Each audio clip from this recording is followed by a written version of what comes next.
Ketika abad 21 dimulai, evolusi manusia berada pada titik perubahan, seleksi alam, proses dari yang terkuat, terpintar, reproduksi tercepat dalam angka yang besar. Sebuah proses yang dulunya menjadi sifat-sifat yang disukai manusia, sekarang mulai menyukai sifat yang berbeda.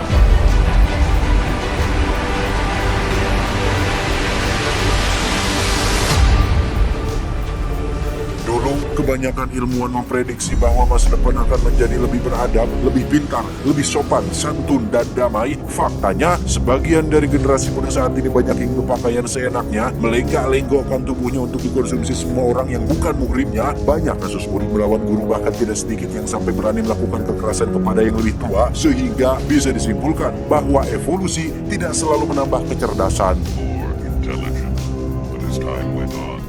Yang paling miris adalah banyak keluarga yang sejahtera dan punya pendidikan baik justru memutuskan untuk menunda-nunda punya anak dengan alasan takut mengganggu pekerjaannya. Sebaliknya, keluarga yang kurang sejahtera dan kurang dalam pendidikan justru malah hobi sekali membuat anak, sehingga apa yang terjadi dalam kurun waktu sekian puluh tahun bahkan ratusan tahun, manusia-manusia dalam tanda kutip bodoh menjadi kaum yang lebih dominan dan memenuhi permukaan bumi ini. Dan inilah terjebak dalam dosa. Dan inilah idiokrasi. Pada tahun 2005 di markas militer Amerika Serikat, ada seseorang yang mungkin akan mengubah sejarah dunia. Dia bernama Joe, seorang tentara yang bertugas sebagai penjaga perpustakaan militer yang kebetulan mendapat tugas baru untuk menjadi subjek dalam sebuah proyek rahasia militer. Tak sendiri, ada juga seorang mantan kriminal bernama Rita yang juga akan ikut, di mana proyek ini sendiri adalah untuk menguji sebuah hibernation pods atau kotak pembeku atau kotak tidur panjang. Joe dan Rita akan dimasukkan ke dalam kotak tersebut selama kurang lebih 1 tahun. Dan ingat, proyek ini sangat rahasia. Saking rahasianya, hanya jenderal dan beberapa stafnya saja yang mengetahui tentang proyek rahasia ini.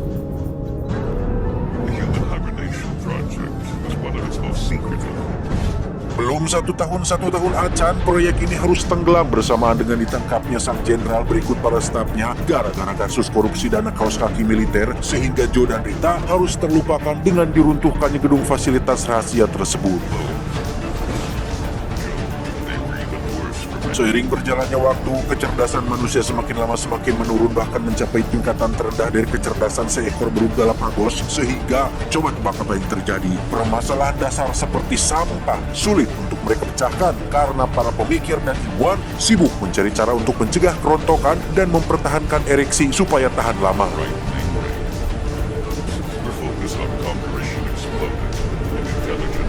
Pada tahun 2505, tumpukan sampah akhirnya menjadi seperti gunung-gunung yang menjulang tinggi hingga terjadi longsor besar yang tak sengaja membuat pos milik Joe akhirnya terbuka.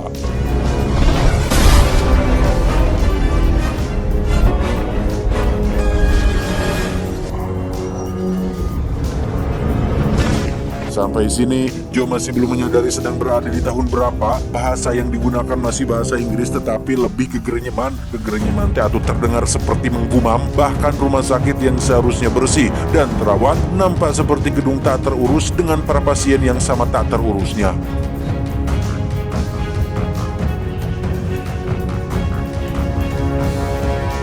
Maksud hati ingin menghubungi pangkalan militer tempat dia bertugas, Joe malah diarahkan pada seorang dokter yang melakukan pemeriksaan tidak jelas yang pada akhirnya membuat Joe sadar jika dirinya telah tertidur selama kurang lebih 500 tahun.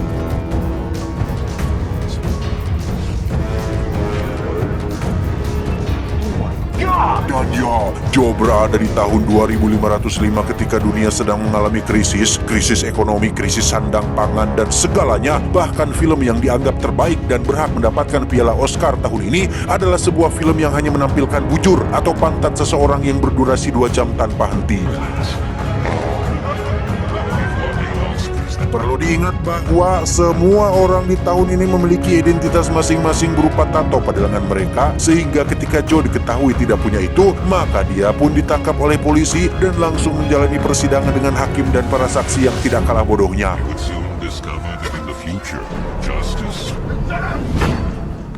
Tak diduga, pengacara yang akan membela Joe di persidangan ternyata adalah Frito, orang pertama yang Joe temui ketika baru bangun dari tidur panjangnya yang karena apartemennya rusak gara-gara Joe. Frito yang seharusnya menjadi pengacara pembela pun justru malah ikut menyudutkan si Joe hingga dia harus dijatuhi hukuman penjara.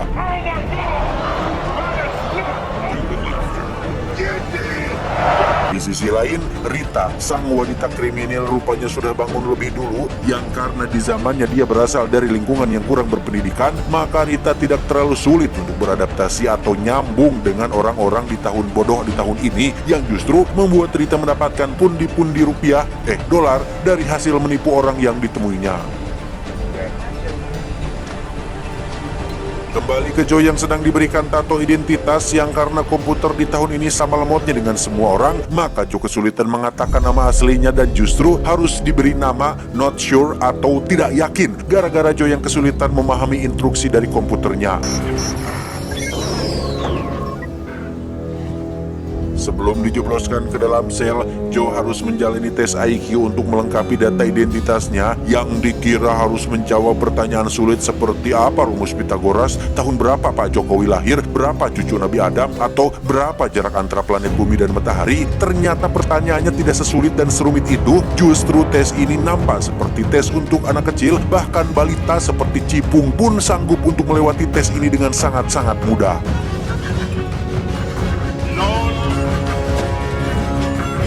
Di penjara, Joe jelas akan menjadi bulan-bulanan semua narapidana IQ rendah di penjara ini, sehingga dengan memanfaatkan kecerdasan standar yang dimilikinya, Joe berhasil mengelabui seorang sipir seperti sedang mewaduli seorang anak kecil.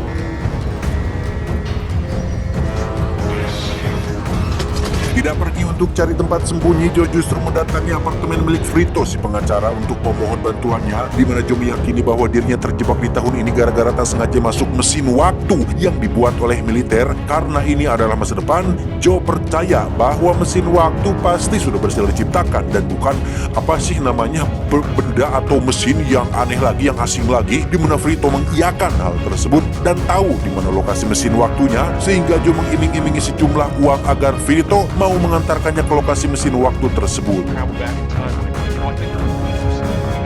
Disinilah letak betapa konyolnya orang-orang pada zaman ini, karena akibat dari rendahnya IQ mereka, maka Joe bisa dengan begitu mudahnya menipu dan membual tentang penjumlahan matematika yang membuat Frito tergiur dengan tawaran tersebut. Saat mereka sudah jalan itulah secara kebetulan Rita muncul di pinggir jalan, sehingga Joe segera mengajaknya untuk masuk dan menjelaskan tentang apa yang terjadi kepada mereka berdua. Faktanya Rita justru malah nyaman tinggal di zaman ini karena dengan kecerdasan ala kadar yang dimilikinya, dia bisa meraup pundi-pundi uang dari berbagai lelaki hidung belang yang ditemuinya.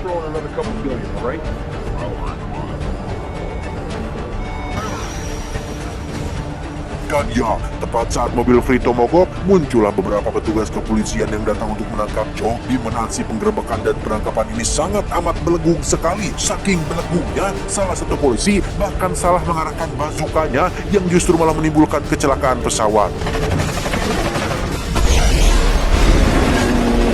Setelah melakukan perjalanan yang cukup jauh, tibalah mereka di sebuah kota yang penuh dengan orang-orang yang tidak kalah bodohnya, yang karena Rita pergi ke toilet dan Frito masuk ke dalam kereta, membuat ketiganya harus terpisah satu sama lain dengan Joe yang berhasil tertangkap oleh beberapa polisi yang sedang mengejarnya. Alih-alih akan kembali ke penjara, Joe justru dibawa ke White House alias Gedung Putih yang menjadi kediaman Presiden Amerika Serikat pada tahun itu, di mana Joe benar-benar terkejut saat mengetahui alasan kenapa dia dibawa ke sini, bahwa ternyata Joe dinyatakan sebagai orang paling pintar di dunia setelah berhasil mengerjakan tes IQ dengan nilai yang sempurna. Dan betapa terkejutnya Joe saat baru mengetahui jika Presiden Amerika Serikat di zaman ini ternyata bukan berasal dari kalangan politikus, melainkan seorang pegulat Smackdown sekaligus mantan pemain film dewasa bernama Camacho. Ini babangusnya, sehingga lagi-lagi Joe harus dihadapkan pada sebuah fakta bahwa semua orang pada zaman ini sudah tidak lagi peduli terhadap latar belakang pemimpinnya. Yang penting terkenal, punya banyak followers, dan bisa tampil baik di media. Itu sudah cukup untuk memimpin sebuah negara. Di depan rakyatnya, Presiden Camacho mengumumkan bahwa Joe adalah orang dengan IQ paling tinggi dalam sejarah alias orang paling jenius dan cerdas dalam sejarah, sehingga Joe ditunjuk sebagai Menteri Dalam Negeri yang akan menyelesaikan permasalahan dunia yang salah satunya adalah bercocok tanam demi untuk memenuhi kebutuhan makanan mereka yang saat ini sudah pada level krisis.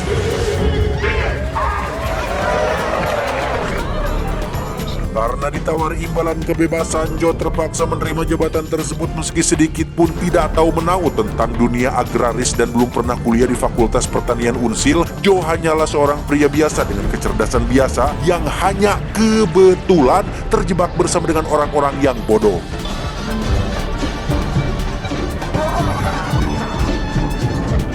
Karena tak mungkin melakukan ini sendirian, Joe pun menunjuk Frito sebagai penasihat pribadinya, yang karena Frito tidak lebih pintar dari seekor landak Guatemala, maka Joe justru malah semakin pusing dengan semua nasihat dan saran-sarannya. Okay, let's go take a look at those crops.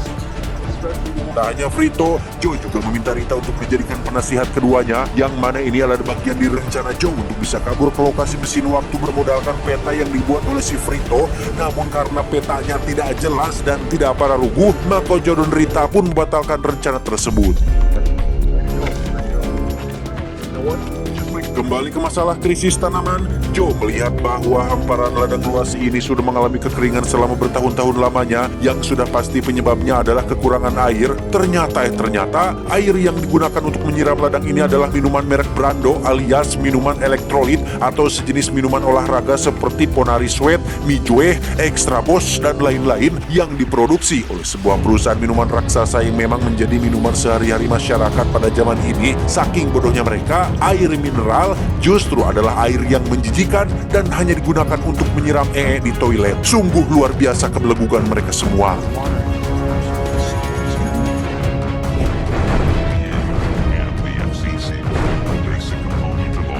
Dengan penuh kesabaran dan kelembutan, Joe mencoba menjelaskan bahwa air adalah sumber kehidupan untuk semua makhluk hidup termasuk tanaman, dan minuman olahraga merek Brando yang mereka semua konsumsi selama ini adalah minuman elektrolit yang tidak memiliki kandungan yang cukup untuk menumbuhkan tanaman. Namun meski mulut Joe sudah berbusa-busa menjelaskan semua hal itu, para staf kepresidenan tetap tidak mengerti, sehingga Joe memilih jalur alternatif, yakni dengan mengklaim bahwa dirinya mampu berbicara dengan tumbuhan.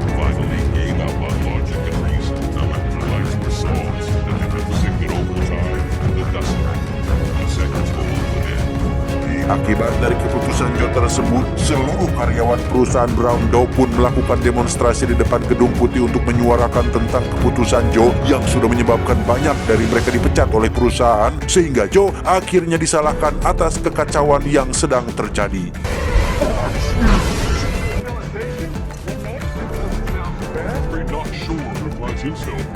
Pada akhirnya Joe harus kembali dimasukkan ke dalam penjara dengan kaki yang dirantai pada sebuah batu besar untuk mengantisipasi percobaan melarikan diri, di mana Joe akan menjalani sebuah hukuman khusus, yakni harus melakukan duel truk di sebuah lapangan stadium dengan disaksikan langsung oleh para karyawan perusahaan Brando yang benci kepada sosok si Joe ini.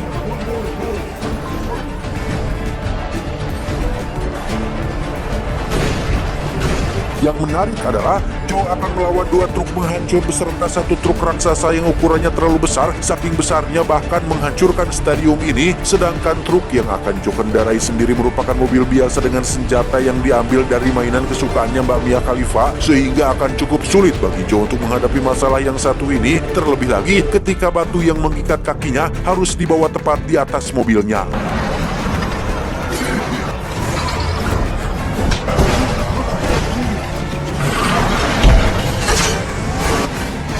Dan ya, Joe berhasil selamat berkat rantai yang mengikat kakinya, di mana semua orang tiba-tiba teriak saat lawan duel. Joe masih selamat dan bersiap untuk membakar dan meledakkan Joe di tengah lapangan ini.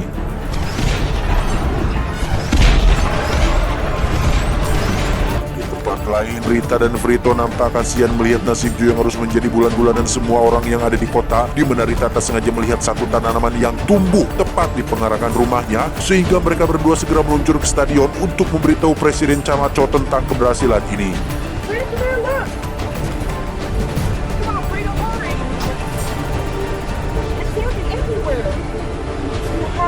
Karena Rita dicegat penjaga dan Presiden Camacho terlalu fokus menonton, Rita pun harus menggunakan cara lain atau alternatif lain untuk membuat Presiden dan semua orang melihat semua tanaman di ladang, yakni dengan membayar seorang kameramen amatir untuk pergi ke tanah ladang dengan ditemani oleh Frito yang akan menjadi penunjuk jalannya.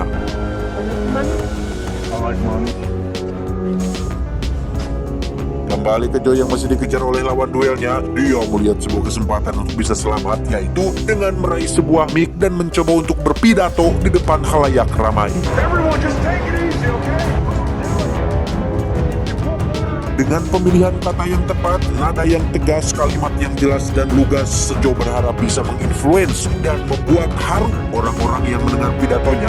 Namun pada kenyataannya, jangankan haru, mengerti saja mereka belum tentu, sehingga jangan salahkan Mas Aldi Taher apabila Joe akan tetap mati oleh lawan duelnya.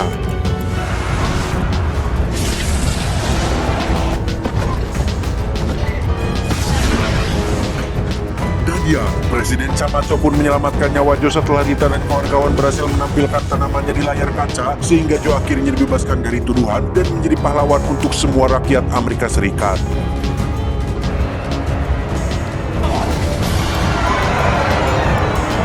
Berkat kesuksesannya, Joe pun ditunjuk sebagai wakil presiden dan menjadi harapan yang akan membawa semua orang menuju peradaban yang lebih baik. Sementara mesin waktu yang pernah Frito ceritakan nyatanya hanyalah sebuah taman bermain dengan beberapa visual tentang sejarah di masa lalu. Seiring berjalannya waktu, Joe akhirnya terpilih menjadi Presiden Amerika Serikat dengan Frito sebagai wakil presidennya, sementara Rita diperistri si Joe sebagai orang yang sama-sama berasal dari masa lalu. Joe dan Rita memiliki 3 anak yang merupakan 3 anak paling pintar di dunia pada zaman itu. Sementara wakil presiden Frito menikah dengan 8 wanita dan memiliki 28 anak, sehingga secara nampaknya masih akan begini-begini saja untuk beberapa ratus tahun ke depan. Namun setidaknya Joe berhasil membalikkan nasibnya sendiri dan cukup baik untuk seorang pria yang punya kepintaran rata-rata. Tamat ending yang cukup mengebolohkan. Pesan yang bisa kita ambil dari film ini adalah tentang masa depan dan kebodohan, bahwa masa depan yang cerah tidak pernah dijanjikan kepada siapapun karena Anda harus mengejarnya sendiri. Ingat, diam adalah respon terbaik untuk orang bodoh. Saya mewakili direksi yang bertugas mengucapkan terima kasih dan sampai jumpa di video selanjutnya. Adios, jarum suntik prasejarah. Cuau, cuau, cuau.